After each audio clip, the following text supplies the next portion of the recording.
Good morning, boys and girls. It's Wednesday, March 25th. It's that time. We're reading Freedom Crossing by Margaret Gough Clark. We're on chapter 7, which starts on page 51. The slave catchers come, so grab your book. Yesterday, we read chapter 6. I asked 3 questions. I want to remind you, boys and girls, please answer the questions on the Google form. So when you go on the Google Classroom, there's the link for my YouTube for me reading the chapter, and then next to it or below it is a link for a Google form. You click on it, you fill in the answers, don't forget complete sentences, capitals, and periods, and then you click submit. So please try to answer the questions on that Google form that can be found on Google Classroom. If you're having trouble accessing it, it could be because you're not signed into your Google account. You might be signed into a brother's or sister's or parents' Google account, so make sure you're signed into yours. Okay, so the 3 questions yesterday, I asked, what is Laura's newly acquired information about slave catchers? This caught a few of you up. Her newly acquired information about slave catchers was that, yes, they sit at the border to catch runaway slaves, but that they'll catch anybody, freedmen or not, sometimes, and sell them down south. So I'll just read that part for you again. It was on page 47. This is Bert talking, and he says, lots of them don't care whether the person they catch is a free man or a slave. They'll ship any blacks down south and sell them like cattle. That was the newly acquired information. The other question is, what did the word cross mean, as used in the sentence on page 47 where Laura says, Laura bristled, you don't have to be so cross just because I ask a few questions. And most of you got that right. Cross means annoyed and angry. And last, at the end of chapter 6, Martin showed Laura his scars. Those are the scars his master gave him to forget how to read, meaning it would punish him and teach him to never not teach anybody how to read again. My question was, how do you think seeing those scars might change Laura? And most of you agree that maybe she'll have some more empathy or change her opinion about slavery a little bit. But we'll find out. Here we go. Chapter 7, page 51, The Slave Catchers Come. Deeply upset by the sight of the scars on Martin's back, Laura went up to her room, leaving him still at work in the pantry. She took out her needlework and sat in her rocker by the west window. She was sewing a ruffle on the bottom of a green cotton dress to make it longer, for she had decided it showed a little too much of her ankles. But she was not thinking of her sewing. Her mind was in turmoil over the happenings of the past few hours.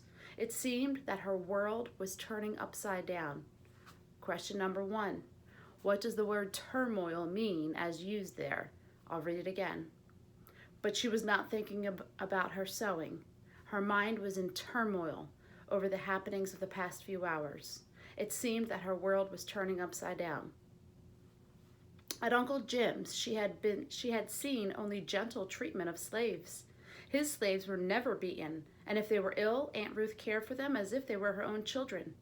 Laura wanted to believe that all plantation owners were as kind as the Montgomerys. But Martin's scars were proof that this was not true. Perhaps, she told herself, he was lying and he had been beaten because he had done something bad, like stealing. Top of page 52. Yet, even that wouldn't be a reason for so cruel a beating. Besides, she believed Martin had told her the truth. As she puzzled, she rocked furiously, and her sewing lay in her lap. The clock on the front stair landing chimed 9. The slave catchers had time to get a warrant to search the house. Since no one had appeared, Laura tried to convince herself that they had decided not to come. At any rate, Bert was outside watching the road, so he would stop anyone who approached. But every time a dog barked or hoofbeats sounded on the road, she stiffened in alarm. She wondered if Joel would come this morning. Probably not, for he wouldn't want to draw attention to their house. He wasn't exactly handsome, but he looked to be the kind of person you could trust. It was a pity he had such strong ideas about slavery. Deep in thought, Laura was startled to hear voices at the front of the house. She ran to the front window and looked down at the group of men, one of whom wore a sheriff's badge. The bell in the front hall rang as someone tugged the bell pull outside the door. Then Laura heard the doorknob being tried. It's locked, one of the men shouted. He stepped back and stared up at the house. Top of page 53. Laura dropped the lace curtain, hoping he had not seen her gazing out. She was horrified to realize that these strangers would have walked directly into her house if the door had not been locked. Again, she wished Prince were alive. He would never have let them into the house. If you remember, Prince was their old dog that died. Through the thin curtain, she could see the men talking together, apparently trying to decide what to do next.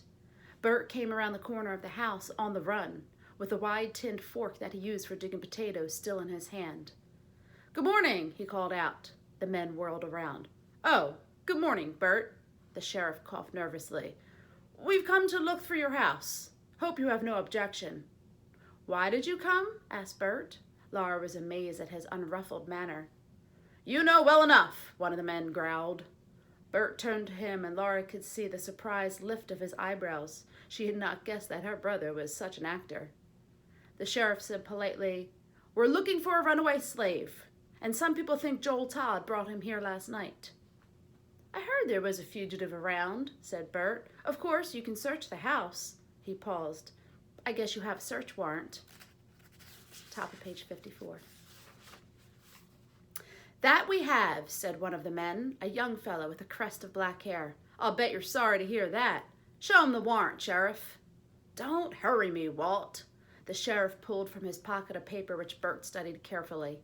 The men were getting restless. The young man called Walt pushed his face close to Bert's.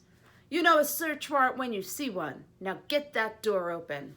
Bert said politely, "If you'll wait here, I'll let you in. I only have the key to the back door with me." He fished a large key out of his pocket and held it up for all to see. "Since when do you lock the doors when you're working in the garden, Bert Eastman?" asked one of the men. "Seemed like a good idea, with a fugitive on the loose in the countryside," said Bert. "Especially since my sister's in the house." Walt said, "Oh yes, your sister. I heard she came back down here from down south. Hear she's a good looker, too." Laura blushed, glad that she was upstairs behind the curtain. What a rough lot of men these seemed to be, all except the sheriff. And yet they were acting according to the law, trying to catch a runaway and return him to his master. It was hard for her to remember that last night she had thought it would be best for Martin to be caught and returned to his owner. We're at the top of page 55. As Bert started around the house, one of the men called after him, "Not so fast, Bert. I'll go with you just to see there's no monkey business. Spread out all around the house, men, and make sure that darky doesn't climb out of a window." Laura was shocked by the hate in the man's voice. Why, he sounded as if he thought Martin was a criminal. She ran to the spare room. Martin was not in sight. She opened the wardrobe and, whispering, "Are you in there?" pulled aside the clothes until she could see Martin's face. His wide, frightened eyes peered out at her. "I'm here, Miss Laura. Don't let them catch me, please." "Stay quiet," she cautioned. She closed the wardrobe door tightly and hurried back to her room. Downstairs, the front door crashed open and booted feet sounded on the hall floor. "The cellar first!" someone cried out. The men thudded through the house like a herd of buffalo. They thudded through the house like a herd of buffalo. What type of figurative language is that? Question 2. What type of figurative language was that? The men thudded through the house like a herd of buffalo. Less than 5 minutes later, the footsteps pounded up the cellar steps and began to travel through the rooms on the first floor. Now and then Laura heard the crash of a chair being overturned. Standing in the middle of her room with her fists clenched, Laura's anger and fear grew with every passing moment. Top of page 56.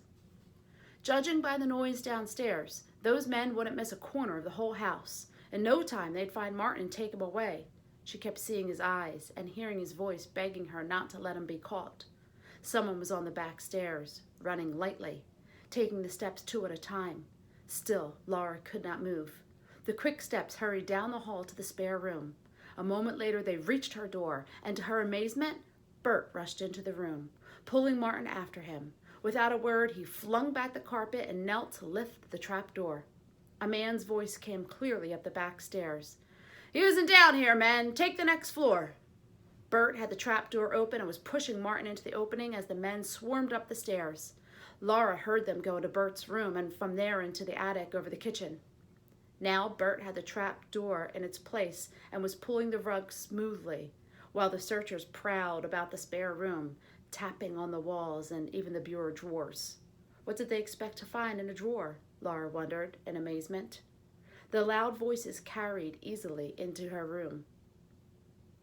"Look under the mattress," one said. "I heard about a darky who crawled under a feather bed. Only way they found him, the feathers tickled his nose and he sneezed." Or at the top of page 57. "Look in that closet over there," said another man. "That's a dandy place. Look, good, behind those clothes."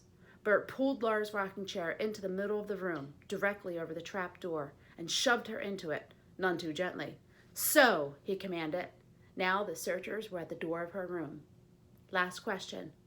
Why did Bert command Laura? Why did he shove her into the chair and command her to sew? What's the point? Why did he do that?